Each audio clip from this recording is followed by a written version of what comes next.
सीधी सादी सी कोई युवती किसी छोटे से शहर की, किसी छोटे से कस्बे की, किसी महानगर की, जिसे हम कह सकते हैं द गर्ल नेक्स्ट डोर।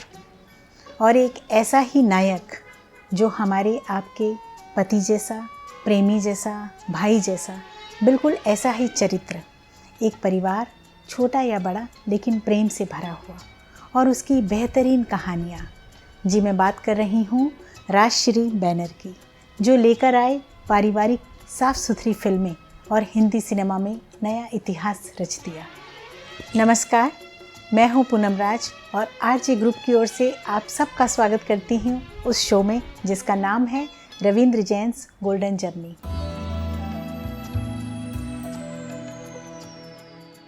आज हम बात करने वाले हैं दादू और राजश्री बैनर की फिल्मों की, उनके निर्देशन की, उसके बेहतरीन संगीत की और उसके पीछे के रोचक किस्सों की।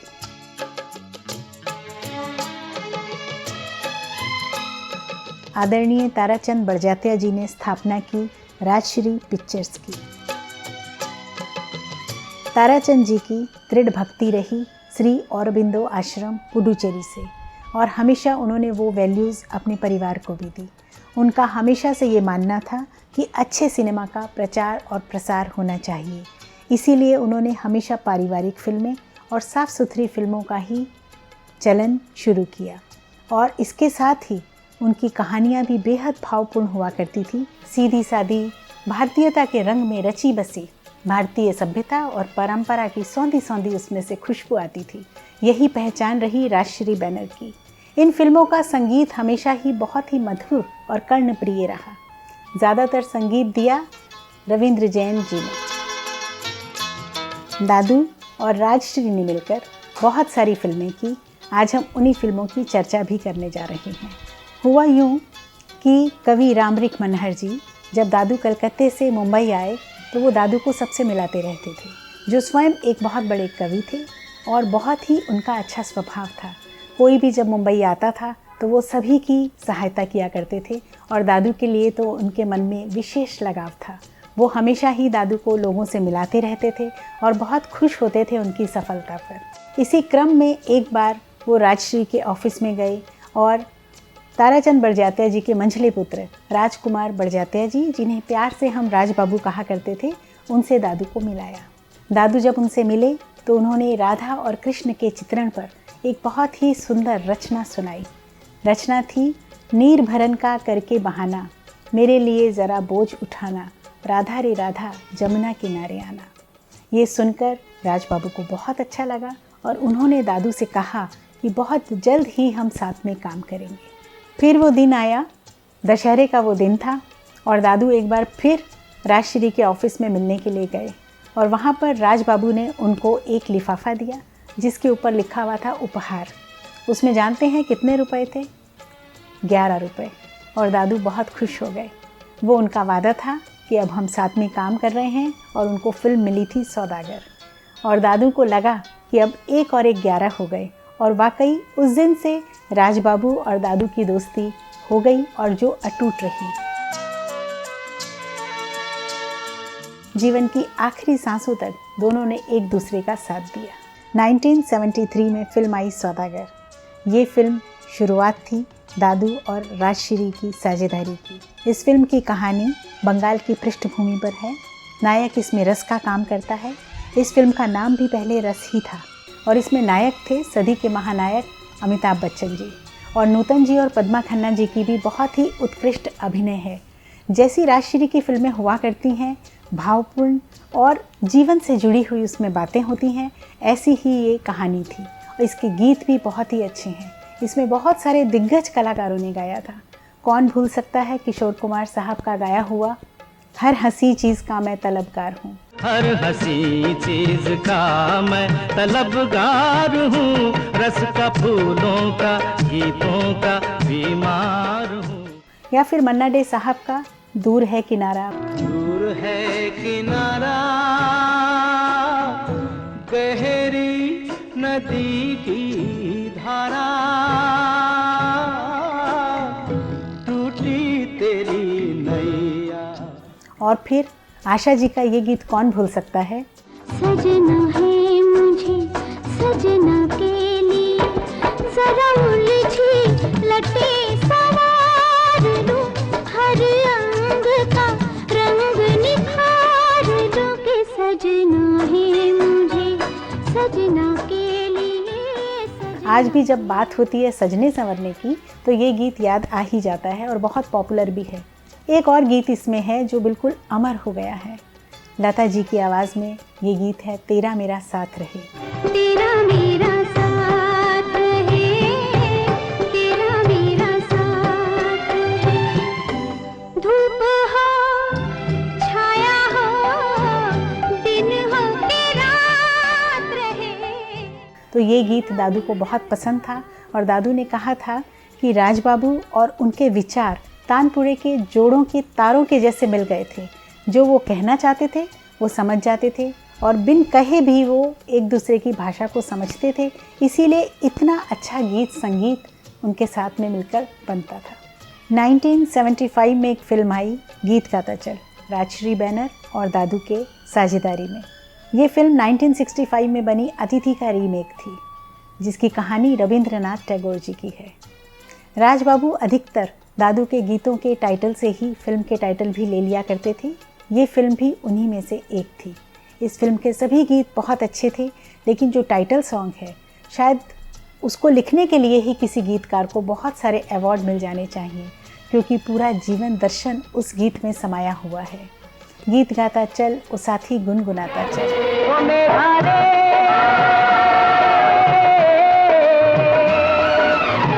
जल जो न होता तो ये जग जाता जल।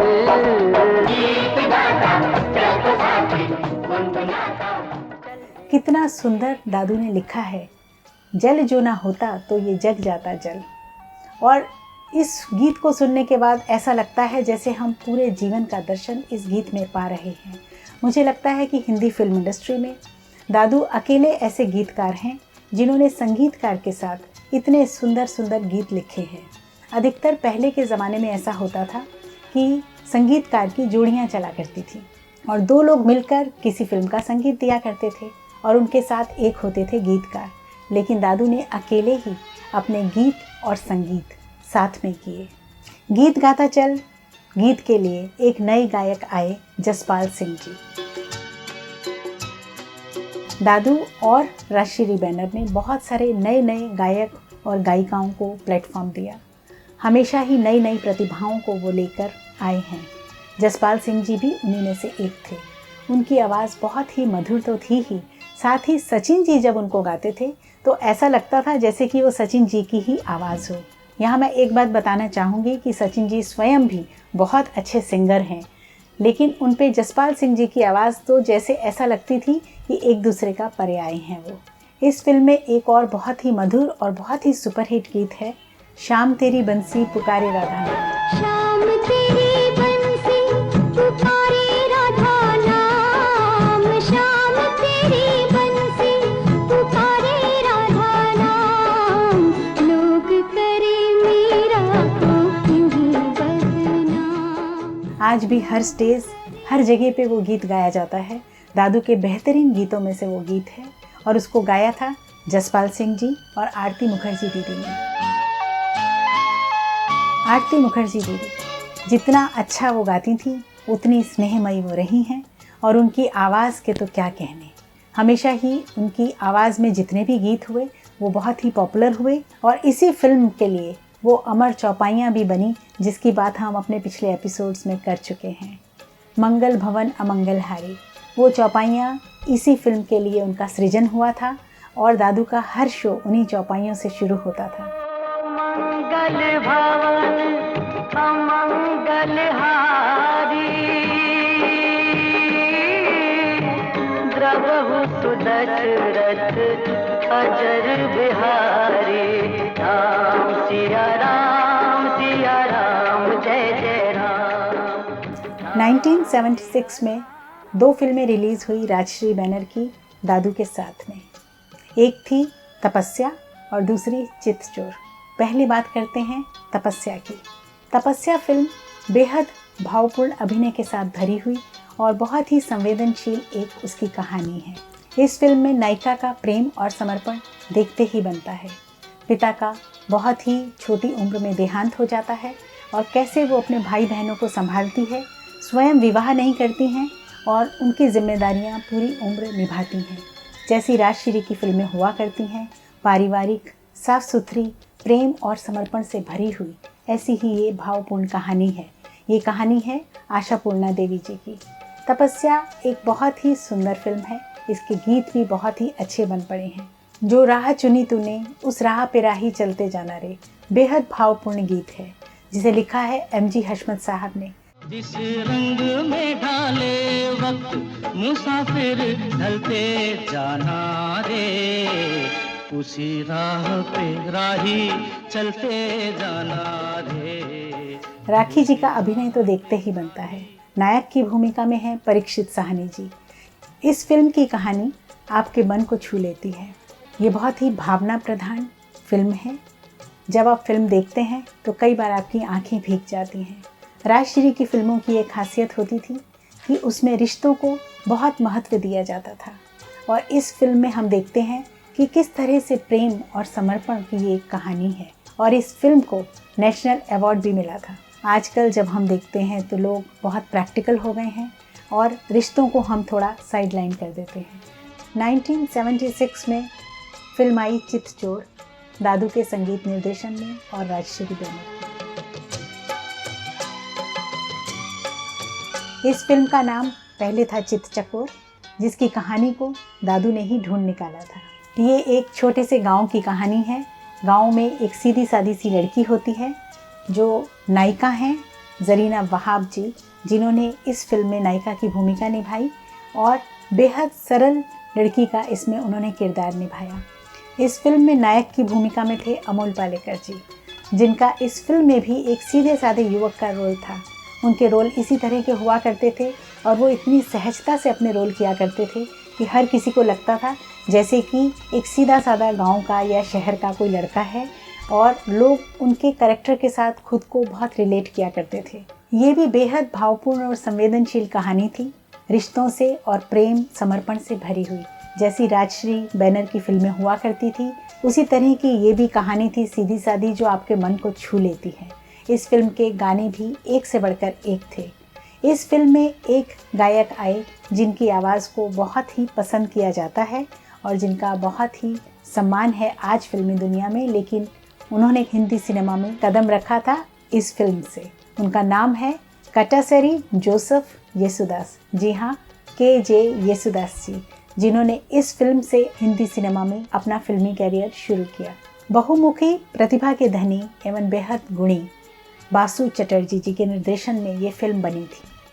बेहद संवेदनशील और भावपूर्ण इसकी कहानी थी, लेकिन इसके गीत भी एक से बढ़कर एक बने थे। कहते हैं पाग और रसोई कभी कभी बनती है। पाग माने पगड़ी। दादू ने ऐसा लिखा कि रसोई तो उन्होंने कभी बनाई नहीं, लेकिन सम्मान की पगड़ी उनको ज़रूर पहनाई गई इस फिल्म के गीतों से। इस फिल्म में येसुदास जी ने गाया गोरी तेरा गाँव बड़ा प्यारा, और वो गीत कितना पॉपुलर हुआ। आज भी येसुदास जी की पहचान उस गीत से हिंदी सिनेमा में है। गोरी तेरा गाँव बड़ा प्यारा, मैं तो गया मारा आके यहाँ रे, उस पर रूप तेरा सादा, चंद्रमा जो आधा आधा जवां रे। इसी फिल्म में एक और गीत भी था, तू जो मेरे सुर में। तू जो मेरे सुर में सुर मिला ले, संग गा ले तो जिंदगी हो जाए सफल। कौन भूल सकता है उस गीत को और उसके स्वरों को, और उसमें येसुदास जी के साथ हेमलता जी ने ऐसा सुर मिलाया कि लोग वाह वाह कर उठे। और उसके साथ ही एक और गीत यमन कल्याण पर आधारित है, जब दीप जले आना जब शाम ढले आना। जब दीप जले आना जब शाम ढले आना, संकेत मिलन का भूल न जाना, मेरा प्यार ना बिसराना। जितना ये गीत पॉपुलर है उतना ही सुरीला भी है और इसे गाया है हेमलता जी ने येसुदास जी के साथ में। इस फिल्म से हिंदी सिनेमा को एक नायाब नगीना के.जे. येसुदास जी के रूप में मिल गया और इसी फिल्म के लिए उनको नेशनल अवार्ड भी मिला। और एक और नेशनल अवार्ड इस फिल्म में मिला, वो था अभिनय के लिए राजू श्रेष्ठ जी को। ये फिल्म राजश्री की बेहतरीन फिल्मों में से एक है। चाहे निर्देशन की दृष्टि से, गीत संगीत की दृष्टि से कहा जाए, ये एक मास्टरपीस है। आज भी आप इस फिल्म को देखेंगे तो यकीनन ये आपका चित्त चुरा लेगी। 1977 में राजश्री बैनर की एक और फिल्म आई, दुल्हन वही जो पिया मन भाए। जैसा इसका नाम है वैसी ही इसकी कहानी थी, बेहद भावपूर्ण और जैसी राजश्री की फिल्में हुआ करती थी, पारिवारिक, साफ सुथरी, सीधी सादी से एक कहानी, लेकिन आपके मन को छू लेने वाली। इस फिल्म की कहानी में एक खास बात है। कभी कभी हमें लगता है कि गुण होने से क्या होता है, पद प्रतिष्ठा होनी चाहिए, पैसा होना चाहिए और बहुत सारी चीज़ें होनी चाहिए जीवन में, तभी हमें मान सम्मान मिलता है। लेकिन इस फिल्म की नायिका अपने गुणों से पूरे परिवार के दिल को जीत लेती है और नायक के मन को भी जीत लेती है। और यही बताया गया है कि आपके निजी गुण आपको सम्मान दिला सकते हैं, आपको जीवन में सब कुछ दिला सकते हैं। बहुत ही मन को छू लेने वाली ये कहानी है। इस कहानी में सीधी सादी सी लड़की की भूमिका में आई थी रामेश्वरी जी, जिन्होंने अपने सादगी भरे रूप रंग से और बड़ी बड़ी आँखों से सबके दिलों में अपनी जगह बना ली थी। साथ में थे प्रेम किशन जी और उनके साथ बेहद मंझे हुए और दिग्गज कलाकार थे, जैसे कि मदनपुरी साहब, इफ्तिकार साहब और शशिकला जी भी। उनकी भूमिकाओं को भी बहुत ही सराहा गया था। फिल्म अपने आप में एक बेहद भावपूर्ण फिल्म होने के साथ साथ पारिवारिक फिल्म भी है और बहुत ही सुपर हिट भी हुई थी। इस फिल्म के सभी गीत बहुत ही सुपर डुपर हिट हुए थे और दादू के संगीत निर्देशन में ही सारे गीत थे और उन्हीं के लिखे हुए भी थे। खास तौर से एक गीत हेमलता जी की आवाज़ में, एक बहुत ही सुंदर और मधुर गीत है। ले तो आए हो हमें सपनों के गाँव में, ले तो आए हो हमें सपनों के गाँव में, प्यार की छाँव में बिठाए रखना सजना सजना। एक और बहुत ही अच्छा इसमें गीत है जो दादू ने स्वयं गाया है, अचरा में फुलवा लेके आए रे हम तोरे द्वार, जो बहुत ही कर्णप्रिय है और बेहद मधुर गीत है। इस फिल्म में एक गज़ल भी है दादू की लिखी हुई, अब रंज से खुशी से बहारों खिज़ां से क्या, महवी ख्याल यार है हमको जहाँ से क्या। हेमलता जी ने इसे बेहतरीन तरीके से गाया है और ये बहुत ही मधुर गज़ल बन गई है। और चाहे फिर हो खुशियाँ ही खुशियाँ हो दामन में जिसके, वो भी गीत बहुत ही सुंदर बना है। खुशियाँ ही खुशियाँ हो दामन में जिसके, खुशियाँ ही खुशियाँ हो दामन में जिसके, क्यों न खुशी से वो दीवाना हो जाए। दुल्हन वही जो पिया मन भाई से एक और दुल्हन की कहानी याद आ गई है जो आपको सुनाती हूँ। एक और दुल्हन है जो दादू के मन को भा गई थी, यानी दिव्या जी।